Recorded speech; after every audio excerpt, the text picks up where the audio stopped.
Welcome back to Missdiagnosed.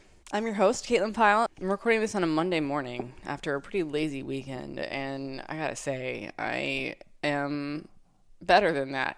I'm better than a lazy weekend. But I was away from home. I was renting out my place for the weekend for the first time in a long time, but using the app Peerspace, as I had mentioned a couple episodes ago, and made a bunch of money just letting other people use my house. And they loved it. They left it in immaculate condition. I was so impressed, and the cats probably had a rougher time because they were relegated to the back of the house. But I woke up this morning and I didn't want to get out of bed. I was just like, just not feeling good about myself, right? Just not feeling happy with myself. And I said, this is not who I am. This is a feeling about who I am that I am having. And it's not true. Me staying in bed and feeling bad about myself, mad at myself, just perpetuates the problem. So what would the real me do? My intuition, that still small voice, said to me she would get up, put on some music, get ready, record a podcast, and then work out. And so that's what I'm doing. We're going to do part 1 of chapter 3, which is a really interesting chapter called Your Alloy Brain. And if you're joining us new today, we're going over chapter by chapter a giant book.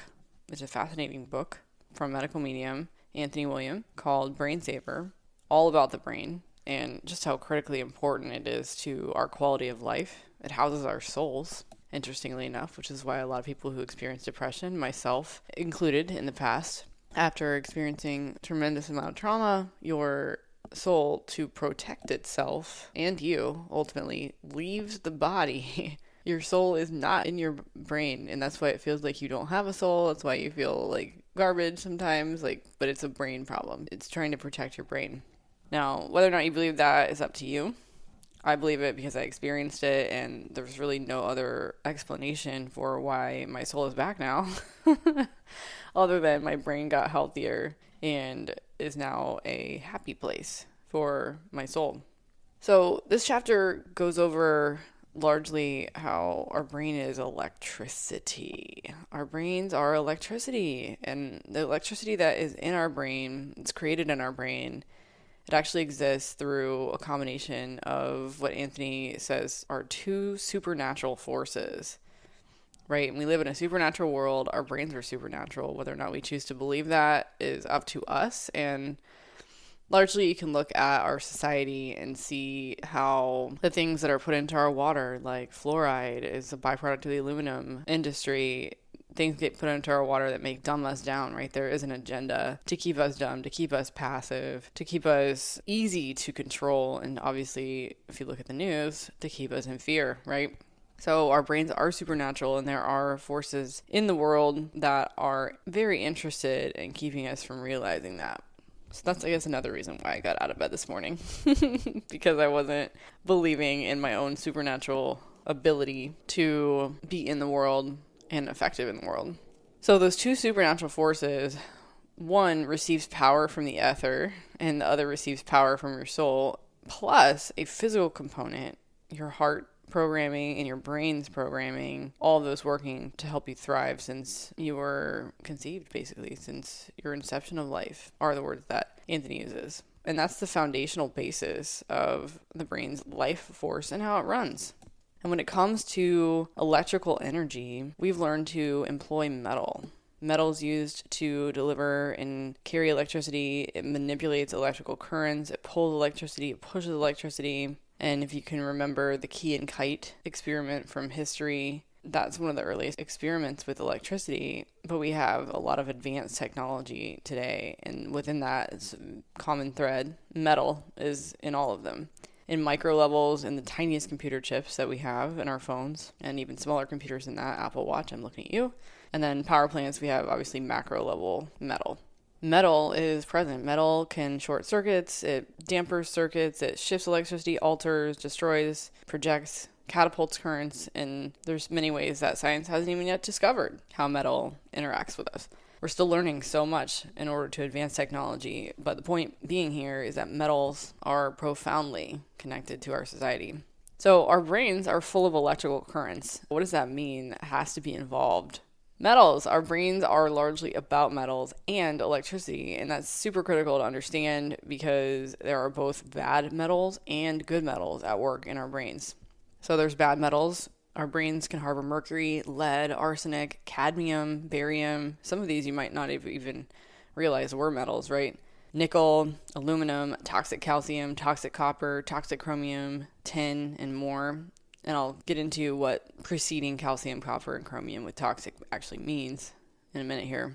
These are industrialized toxic metals that are bad for your brain. But not all metals in the brain are bad or unproductive. We actually rely on some critically important metals in our brains, and those are actually called trace minerals. Maybe you've heard that term before, trace minerals, and maybe you didn't connect it to those being minerals or metals. And maybe you didn't connect that term to being metals. I certainly didn't. I didn't realize that trace minerals were metals, but they are good metals and they're beneficial for us. They are non-industrialized forms of gold, calcium, copper, potassium. I didn't know potassium was a metal, for example. Magnesium, chromium, palladium, vanadium, and quite a few more. And there's more than one reason, but one reason why beneficial metals are there is to control electrical currents. That's why trace minerals are so important. We end up with mental illness symptoms because we have not enough trace minerals, good metals in our brain, and too much of the toxic metals in our brain. Chemical imbalance, anyone? It's actually a metal imbalance. So these rogue, not supposed to be there, heavy metals residing in the brain with those good metals, they create a battle. Good metal against bad metal, living metal against dead metal, life-giving versus life-taking, good versus evil. Really, it's a battle physically that's going on inside our brain on top of the battle of life on our planet. And it's a problem that was really never meant to be there. Let's actually define what is meant when we use the term toxic heavy metals, because it's not about the density and atomic weight classifications that some metals are then classified as heavy or light. It's not based on density. Toxic effects inside the brain and body is not oriented around the weight of them at all. The density of the metal is not going to tell us whether that metal is going to wreak any havoc on the brain or cause symptoms or disease. Toxic heavy metals classifies any and all toxic industrial metals that get inside our brains and bodies because the damage that these metals create have heavy consequences in people's lives.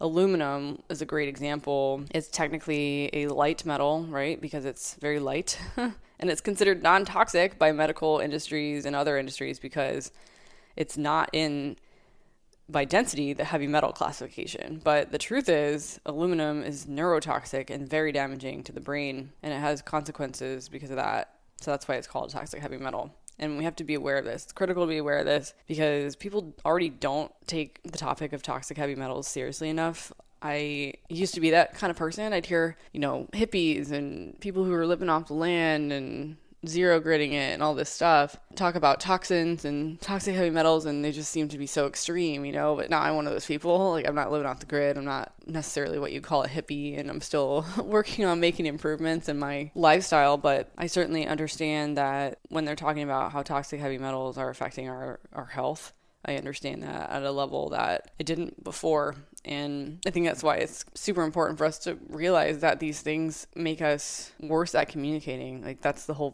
point, is that when you hear people talk about things that are important, you become more of a passive person with more of this stuff in your brain, and it affects us in that way to the point where we'll hear someone talk about it, maybe even you're listening to me talk about it, and you turn it off because you're just like, oh, it's just not that bad, right? How do you know that's not the toxic heavy metals in your brain making you think that, Your neurons and things, including metals, that can be impeding your neurons, absolutely 100% affect the quality of your life and your ability to think, comprehend, and listen, and communicate in general.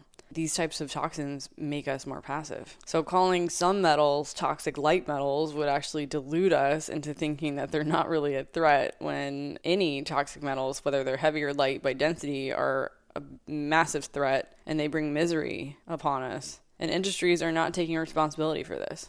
Trace minerals, on the other hand, give us life. They're actually part of how our bodies are created.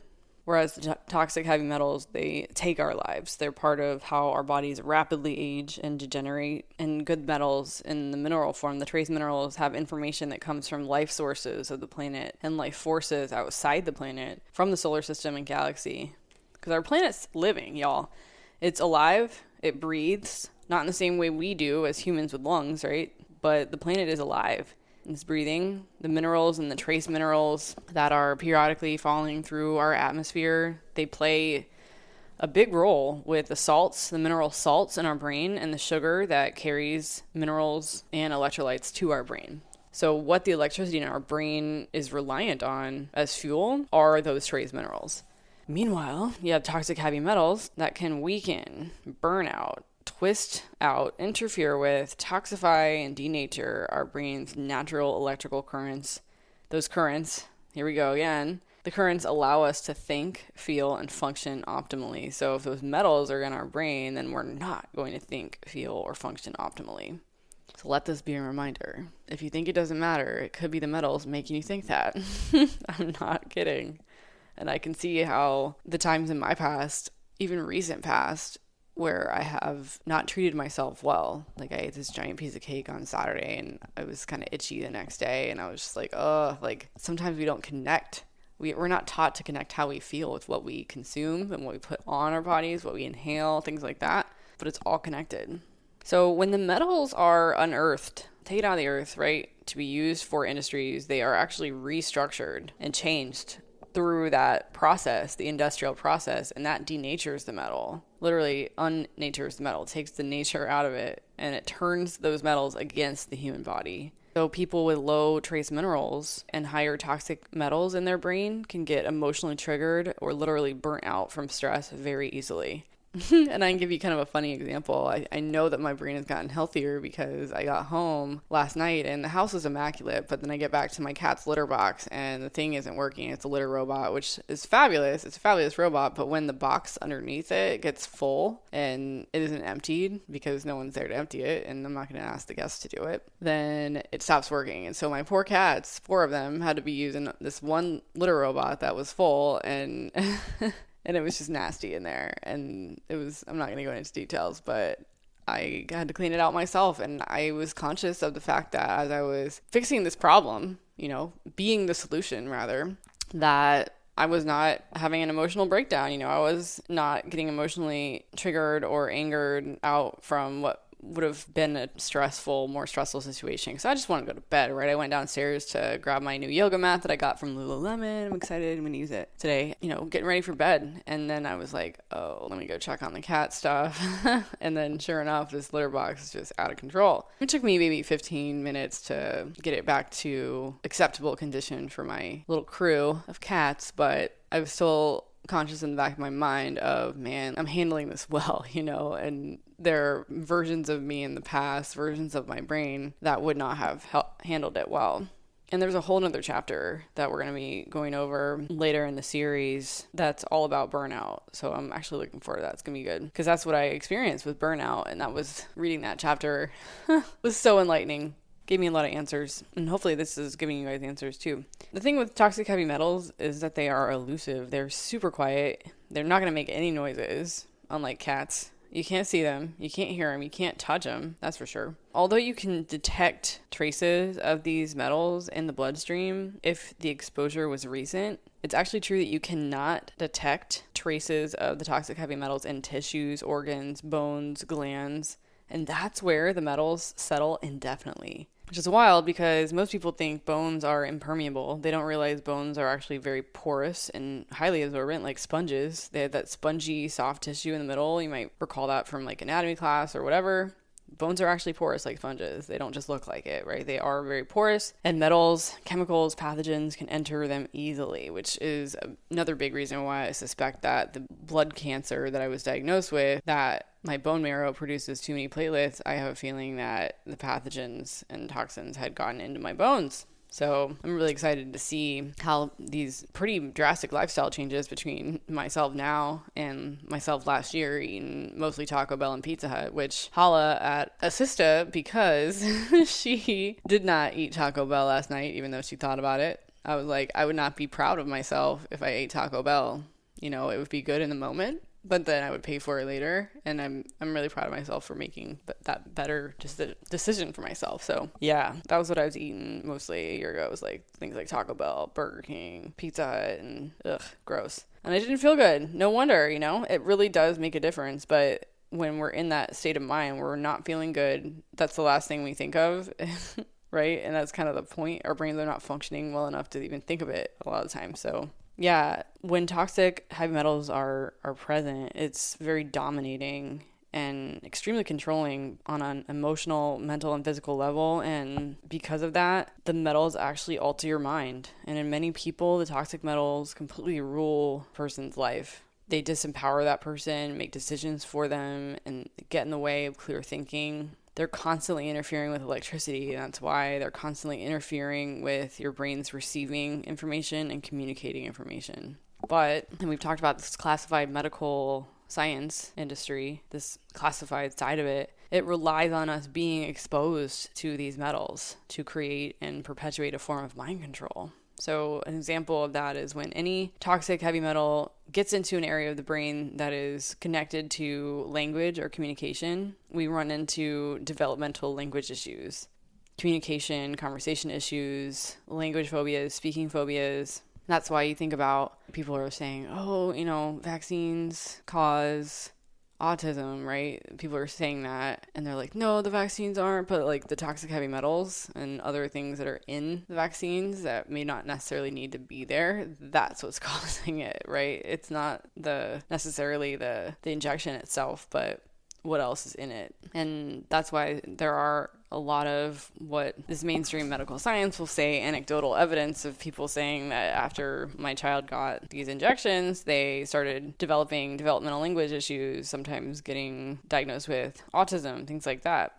Tourette's, or a total inability to speak. It can also limit someone's ability to learn other languages. So if you've ever seen these people on YouTube, polyglots, they learn all these different languages. They're not smarter than someone who has difficulty picking up other languages. It's toxic metals that are in the brain dampening the electrical signals that make it hard for someone who only speaks one language to branch out. And then there's social anxiety, right? This extra nervousness and sweating around others, feeling like you can't carry on a conversation, can also result from toxic metals and affecting your communication. And that's just the beginning. There's so many other ways that these metals can affect our brains.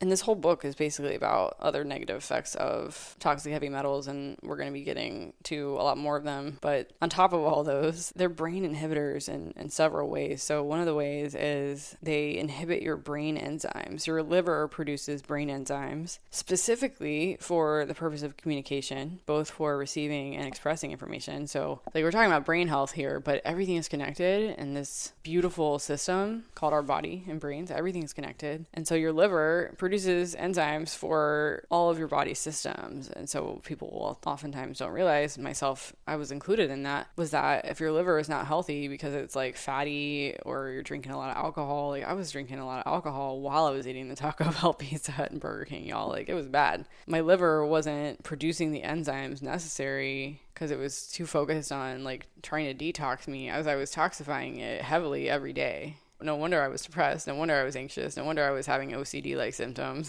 because my liver wasn't able to didn't have what it needed to produce the enzymes necessary for receiving and expressing information. These enzymes that the liver produces cling to neurotransmitters, and they basically act as little itty-bitty antenna for projecting information from those neurotransmitters. But the toxic heavy metals inhibit those enzymes. The toxic heavy metals are also brain amino acid inhibitors. They destroy taurine, choline, and glutamine. They also inhibit brain protein, not the protein that you consume in foods, but the protein that is produced, again, by the liver specifically for your brain. The heavy metals that get into your hypothalamus or pituitary gland create toxic heavy metal alloys inside the glands that then become hormone inhibitors, and that slows down hormone production in the glands. So that's, 4 different ways these metals inhibit different things in your brain, different processes in your whole body. Hundreds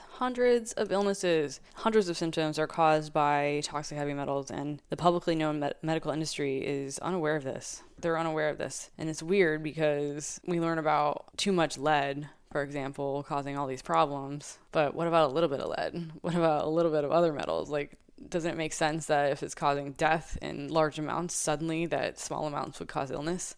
It's crazy that people don't think about this. So how do all these metals find us, right? There's a bunch of different ways. We're going to talk about that now. It's all around us. We're not taught about it, so we don't learn how to recognize the signs, right, of all these different sources of exposure, but they're everywhere, and they're a lot closer than we might think. There's plenty of different ways to enter our bodies. We breathe them, we eat them, we drink them, we bathe in them, we apply them to our skin, we touch them, but people don't think about that. Simply touching foil, like aluminum foil or a battery, can be enough for little tiny particles of metal to get into our bloodstream. And then there's metal particles that we ingest from food prepared in certain metal cookware, specifically aluminum. That's just one example. There's a bunch of different types of metals used in cookware. Those metal containers you get from takeout, it can be in our air, inside and outside, especially if we have fragrances like colognes, perfumes, scented candles, types of air fresheners, pesticides.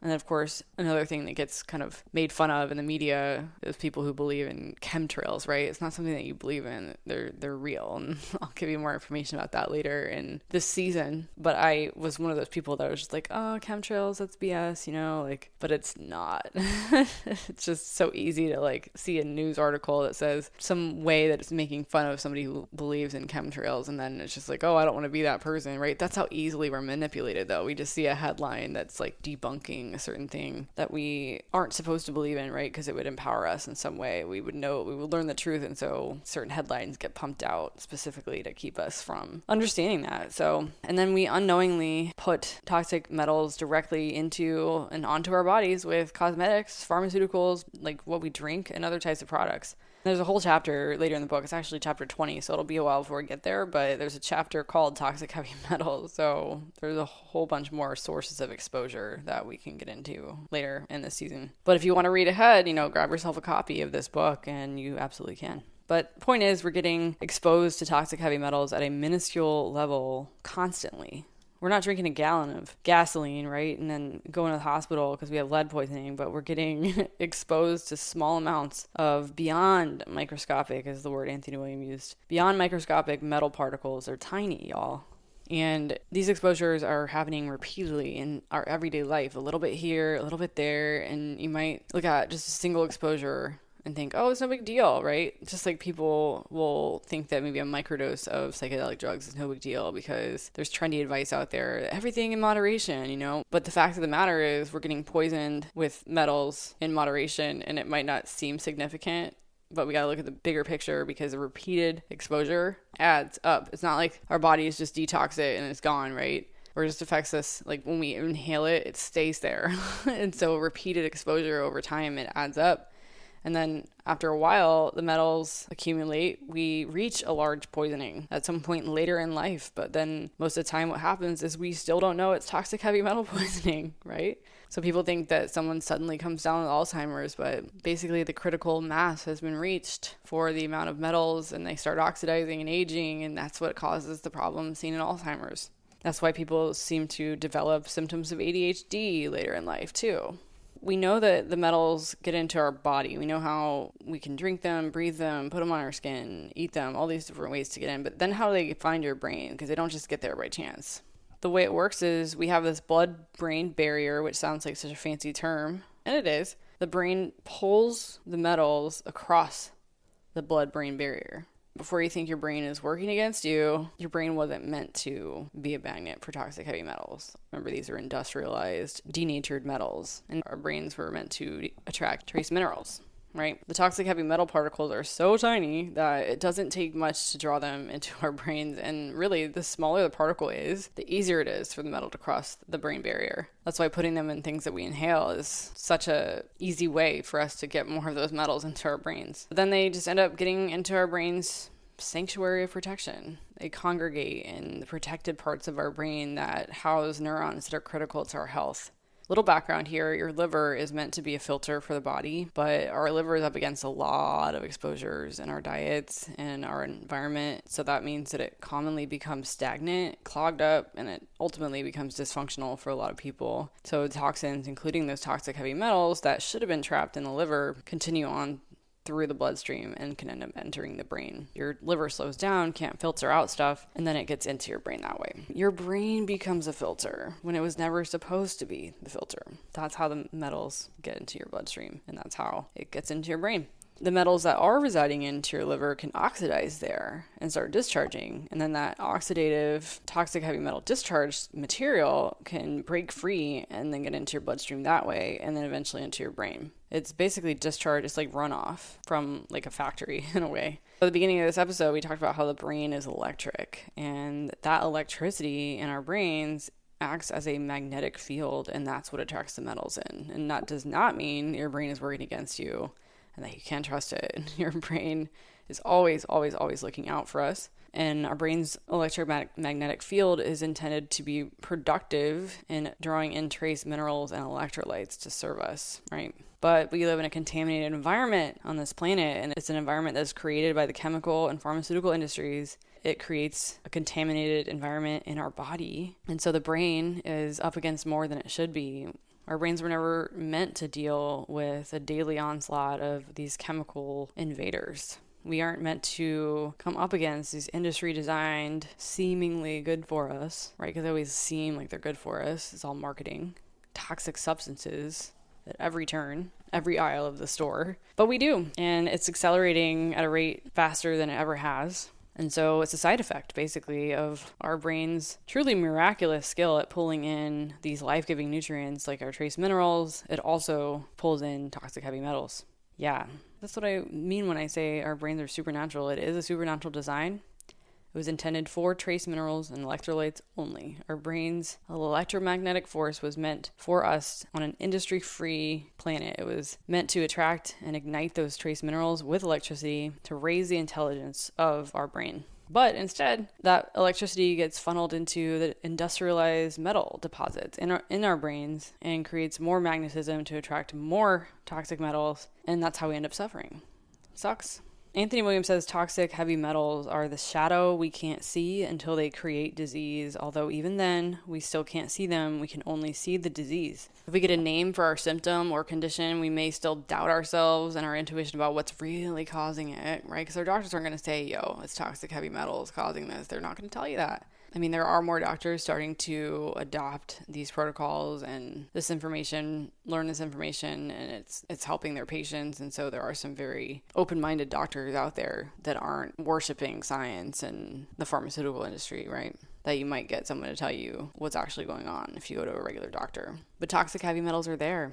They're in all of our lives from the time we're developing in the womb, all throughout our childhood and into adulthood. And we keep acquiring more, and no one says a word about it because in the publicly known medical world, no one knows that they're wreaking havoc in our brains and bodies. And the people who do know are getting made fun of and told that they're conspiracy theorists or quacks, right?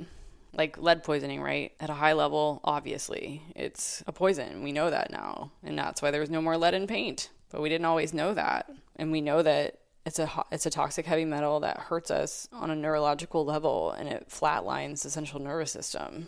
And so light's been shed upon that. It's caused enough harm that people now have awareness that we need to protect children from ingesting the paint chips, and we need to keep lead out of our water, all that stuff. But so wouldn't it be logical then, with all the brilliant researchers and scientists that we have on the planet, that all these really smart people, maybe a light bulb would come on in the medical industry that's the small amounts of these toxic heavy metals could be a problem, could be causing chronic illness if large amounts can cause death and complete flatlining of systems. But no, instead they've completely ignored the metals that are present on a small scale, and they are not even mentioned as a cause of chronic illness. They're just telling us that there's no cure for this disease, there's no cure for that, and medication is what's going to manage it. And I mean, just think about it logically. Like, if you are reliant on a foreign substance, you are a cog in the machine for them, you're recurring revenue for them, and it ensures you're going to stay ill if you're taking a pharmaceutical that has more metal in it. It's so disgusting. But instead we see, this all or nothing approach that it's either large amounts of the toxic heavy metals are a problem, like in lead poisoning or mercury poisoning, or they're not a problem at all. It's black or white, and that's not true. It's just not true. Here's the thing, the publicly known medical industry, it's supposed to be ignorant. It's not supposed to be thinking about trace amounts of toxic heavy metals that are undetectable, adding up to big problems. Why is that? Because the classified medical industry is aware, and the classified medical industry has even brainwashed the publicly known medical industry when it comes to those higher levels of toxic heavy metals in certain medical treatments. I've actually already mentioned it on this episode, but certain medical treatments, injections, and of course, pharmaceutical drugs. That means even though the publicly known medical industry is aware of the increasing levels of mercury and aluminum in these medical treatments received by babies, children, and adults, including pregnant women, get these injections, they've been able to just pretend it's fine. And they turn a blind eye to those high levels of mercury and aluminum in those pharmaceuticals while pushing these treatments to the public. And that's partially because the publicly known medical industry has been kept at an arm's length. They don't know just how extreme the levels of these metals in the treatments are. These injections and other treatments are protected by covenant. There's an arrangement to protect the classified medical industry that produces them and hands them to the publicly known medical industry, right? Our doctors and researchers that are on the front lines, right? That makes sure that they're hush-hush as to just how much they're using. Doctors in the publicly known medical industry can go for their entire careers and they'll never become aware that there was even a classified medical industry to begin with, and it was stringing them along, influencing them every step of the way. Yeah, so it's just crazy, right? Like, think about it. Lead, it's a very toxic metal, enters the body in very high amounts, and it causes neurological symptoms. So wouldn't it be logical that we would need to look at other toxic heavy metals at all levels and the different ranges of neurological symptoms that can be caused by the metals, right? Anxiety, brain fog, Parkinson's, ALS, depression, ADHD, autism, and bipolar disorder, even neurological Lyme disease, memory loss, Alzheimer's, dementia, all these things caused by other amounts of other metals. Lead is not the only perpetrator. Mercury is not the only perpetrator. But if publicly known medicine were to take on this level of in-depth research and not get shut down by the classified medical industry in the process, then they would discover that deposits of these metals in the brain, so our neurons and our glial cells, even in the tiniest amounts, instantly create a dampening field for electrical activity. It slows the brain down. Power is being drawn away from the brain. But in the publicly known medical field, there's nobody out there who can tell us which metals are lowering the activity, where they're residing in the brain. They're not able to tell us how to resolve that dampening of the electricity inside the brain. They're not even able to tell us that there's a problem to begin with, right? They're not taking toxic heavy metals seriously at all. Nobody's working on inventing any advanced scanning device that would search for the weakening of an electrical field inside the brain. Nobody's trying to invent a medical tool that would identify what type of metals are present or how much. Instead, the metals are drawing power away from the electricity that runs through our brains with every thought and every action, and nobody knows about it. And here's some astonishing statistics. This was crazy to me. Anthony William asked the question, how much does it seem like medicine knows about the brain at this point? Is it 50%, 75%, 90%? And that's, what's truly the case is most people pretend unknowingly that science knows everything about the brain, but we're grossly mistaken. He says the truth is that at this moment in history, science grasps only a tiny fraction of what there is to know about the brain. Only 0.00001%. That's how vast this organ is and how much it still has to reveal. And the role that toxic heavy metals play exemplifies a vital piece that's missing from today's conception of the brain. So in that 99.99999% that's not known about the brain, toxic heavy metals and the role they play is in that percent. There's still so much to learn. Identifying glands in different regions of the brain, all that stuff is not the same as knowing everything about the brain. It's really only scratching the surface. The brain is truly a miraculous organ, and it can alter electricity during conflict. So when we're going through any kind of stress, the brain has the ability to change an electrical pattern to help sustain or even protect us. that's amazing, but the brain's also limited by anything that's in its way. And so when electricity is moving through the brain, and it can sometimes be at lightning speed, sometimes it's at a slower rate, it's constantly conflicting with the toxic heavy metals that were never meant to be there. So truly, our quality of life greatly, greatly depends on the electrical activity in our brains. And if you think you're exempt, right? Some people are like, oh, I don't have any toxic heavy metals in my brain. I'm a genius, right? Maybe somebody out there is thinking that. Maybe they're thinking, oh, I haven't noticed the effects. You're not supposed to notice the effects. They are so subtle. It's not like there's a messenger in your brain saying, hey, guess what? You don't feel the same way as you did 10 years ago. Like you don't, it's like watching grass grow. That's how slowly things change. Every single person on this planet has a different alloy mixture of toxic heavy metals in their brains. Some people are fortunate to be low in certain metals. Some have more of a particular metal that makes it a burden. Some have 2 or 3. Some have big deposits of all of them. Some have smaller deposits of all of them. But every single person has them. No one's brain is the same. And the metals are positioned uniquely in each individual. Everyone has unique blends in unique places. So it's kind of like how everyone's appendix is slightly different size and in a slightly different spot. Yeah. So that about wraps it up for this episode for part 1. It's a very long chapter. Like, we're probably going to go into 3 parts of this one. I don't know. We'll see. But on the next episode, we'll be talking about the heat and how the electricity creates heat and how that affects our brain. Just getting a little bit deeper. It's very exciting. I'm very happy that you guys are tuning in. I'm happy to be doing this podcast. I'm happy I got out of bed this morning, and I'm going to go work out so I can get some good endorphins flowing through my body. Have a great day, and we'll see you in the next episode. This has been Missdiagnosed. Thank you so much for tuning in to Missdiagnosed. If this show has helped you in any way, please consider leaving a 5-star review on iTunes. Sharing your experience will help others who are lost in the darkness find their own way out of the science of lies. Please note that while I may go in depth into medical topics and have acquired substantial medical knowledge, I am not a medical doctor. I'm a researcher. I'm a messenger of hope for other survivors of industrialized psychiatry. Because of how toxic psychiatric drugs are, it can be extremely dangerous, even life-threatening, to suddenly stop taking certain drugs. This is especially true for antidepressants, antipsychotics, and benzodiazepines. The longer you've taken the drug, the more dangerous withdrawal can be. If you want to heal your brain and soul naturally, the way it was designed to do, please seek the help of a compassionate and patient-centered physician to start the process of withdrawing from them as safely as possible. It will take time for your brain to reacclimate to life without the drugs, and there are doctors out there who will support you in your quest to save your brain. Never give up. You can heal.